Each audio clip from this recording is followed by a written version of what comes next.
final part of my top 17 TV shows of all times list.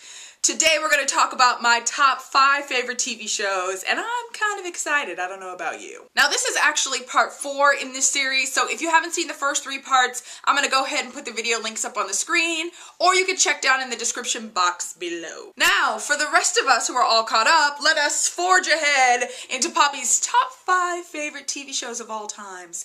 You guys, these are the shows that I totally fangirl about, that I obsess about, the shows I love, and so I'm gonna try to keep it short and sweet. Okay, number 5 on my list is Veronica Mars. This is a show that was on the CW for 3 seasons. Veronica Mars is about a high school girl who's a detective. She's kind of like a modern day Nancy Drew, with a sassy attitude. She solves all kinds of different mysteries, but for example, in season 1, the big mystery is all about her figuring out who killed her best friend, who killed Lily Kane. Now this show got canceled after 3 seasons, but the big news lately is that there was a Kickstarter campaign to raise money to make a Veronica Mars movie. And I'm super excited to kind of see this story continue. You guys, this was a great series. Definitely check it out. Okay, moving right along. Show number 4 on my list is a comedy that is still on the air, and that is Community. Community is a show about this kind of random ragtag group of people who end up becoming a study group at a community college. But what starts as a study group slowly but surely evolves into them really becoming a family. Really becoming kind of like a community, and I just absolutely love that. The number one thing about this show, though, you guys, is that it is freaking hilarious. I mean, on Thursday nights when I watch this show, I sit in front of my television and I laugh out loud because it is so funny. I never erase any of these episodes off of my TiVo. They all stay there because I rewatch them multiple times, because the humor, right, is so deep that it's when I rewatch an episode, I laugh at something new because it's I didn't get that the first time and I got it this time. One of my favorite parts of the show is the bromance between Troy and Abed. Troy and Abed are 2 of the members of the study group who become best friends, and they just get into all kinds of trouble, and they're quirky and weird, and I love them. This show is smart funny. Like I said, it's deep, and I think I really like that because I like to consider myself a smart person, so I like when people talk to me like I'm smart. I love that. Community did get renewed for a new season, but I think it's only 12 episodes, and I think this might be the end for Community, so I am expecting great things from these last 12 episodes. Okay, you guys, let's talk about show number 3. From here on out, really, we are headed into serious sci-fi, supernatural territory, you guys, because you guys know I love sci-fi and supernatural type of shows, and my top 3 all fall into that category. Number 3 is Battlestar Galactica, and no, I'm not talking about the campy 70s Battlestar Galactica. I'm talking about the reboot that was on the Sci-Fi Network that was just so deliciously awesome. So Battlestar Galactica is kind of about the human race, right? And the human race has created this robot race called the Cylons,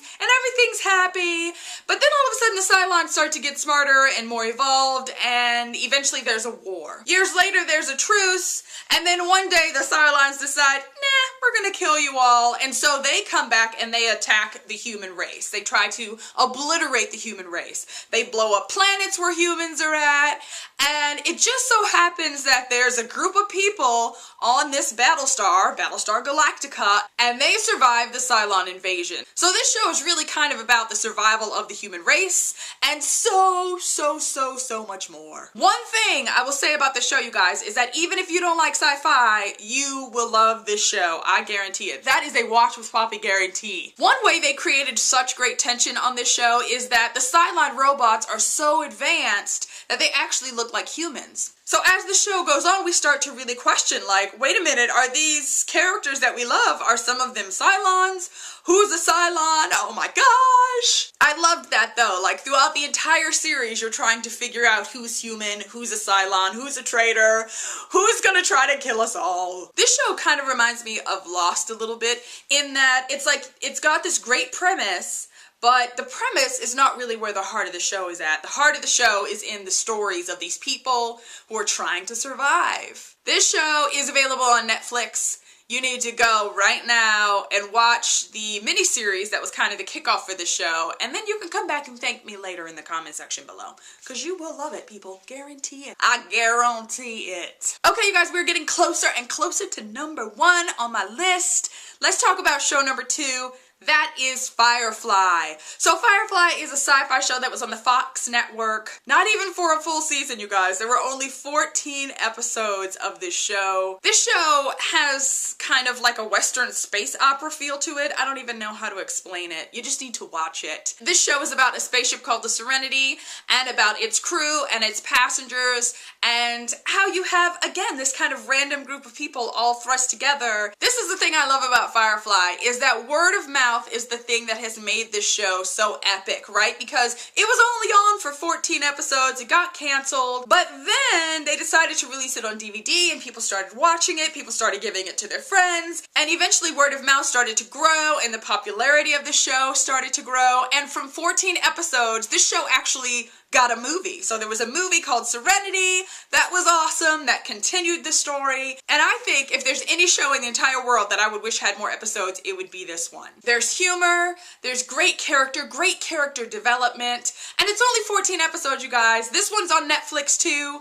Give it a try if you haven't already watched it. Brown coat for life, people. I am a brown coat for life. Watch it and you'll know what that means. Okay, insert drum roll here because I don't have a drum. It's time to talk about my #1 TV show of all times. This is the TV show, you guys, that I just absolutely love. In fact, it's almost time for me to start watching it again. Like, I'm gonna go back to episode 1 and I'm gonna work my way through all of the episodes. My #1 favorite TV show of all times, you guys, is Buffy the Vampire Slayer. So this show is about a girl named Buffy who lives in California, goes to high school, and then one day she finds out that she's been chosen to be a vampire slayer. And so you see this young high school girl who just wants to have kind of like a normal high school life, who's dealing with this kind of calling that she's received and the responsibility of that, and we get to see how she deals with that. One of my favorite parts of the show is the relationship between Buffy and Angel, right? So Buffy, the vampire slayer, ends up falling in love with Angel, who's a vampire with a soul, which would cause some problems, you know? That might cause an issue or two. I think a lot of people don't watch the show because they have preconceived notions about what they think it is. Let me just tell you that you need to get over that and you need to go watch it now. You guys, this is the show that created the fangirl in me. Remember back in the day, before DVRs, when we used to have the tape shows, like on your VCR? Somewhere in my garage, you guys, I have the first 5 seasons of Buffy the Vampire Slayer on VHS. That is what kind of fangirl I am. This was really the first TV show I think that I was so passionate about. I started this channel because I love to watch TV and I love to talk about TV with people, and I just got tired of not having anybody to talk to, and so now I talk to you guys, which is kind of awesome. Buffy, I think, is the show that started my love of TV, and it has continued and grown from there. So that's it, you guys. Those are my top 17 TV shows of all time. So what I want to know right now is, what is your #1 TV show? Right now, if you had to tell me what your favorite TV show of all time is, put that down in the comment section below and we'll chat some about it there. Okay guys, thanks so much for watching and I will see you again soon. Bye.